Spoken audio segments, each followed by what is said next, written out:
దేవుని మహాకృపను బట్టి వేలాది జీవితాలు మారి. చిలకలూరిపేటలో తాగుడు మానుకున్న వాళ్ళు చేతులు ఎత్తండి అంటే ఎంతమంది? ఇక్కడ ఉన్న వాళ్ళు ఎవరైనా గతంలో తాగుడు జీవితం నుంచి మార్పు చెందిన వాళ్ళు ఉంటే చేతులు ఎత్తండి. అదిగో కొట్టండి ఇప్పుడు, చూడు గడ్డి కొట్టు.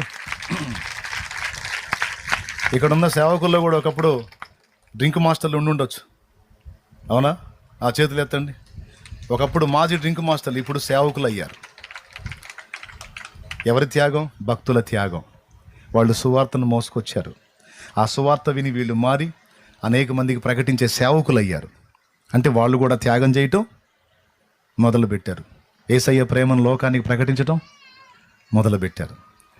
ఇప్పుడు ఇన్ని విన్నా నీ సంగతి ఏంది? విన్నావుగా ఇవన్నీ, ఇప్పుడు నీ సంగతి ఏంది? కనీసం పక్కింటోళ్ళు కూడా సువార్త చెప్పరు కొంతమంది. అయితే చెప్పాలి కదా.